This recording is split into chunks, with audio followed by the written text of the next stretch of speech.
प्रधानमंत्री ये कह रहे हैं कि ट्रिपल तलाक का कानून देश के मुस्लिम महिलाओं के लिए लाया और कह रहे हैं कि आपको पसंद है कि कोई बच्ची घर को आ जाए।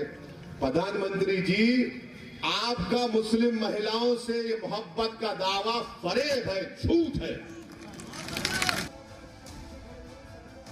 ओवैसी ने कहा कि हर शहरी का हक है कि वो क्या खाए और क्या पहने, इसमें सरकार दखल नहीं दे सकती।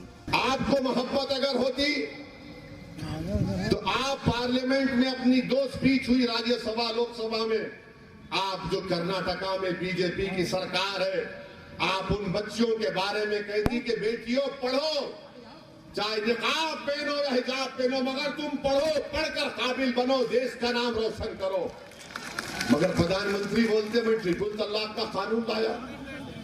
ये शादी के मामलात में अब कह रहे हैं कि 18 से 21 साल करके इतनी मोहब्बत क्यों है?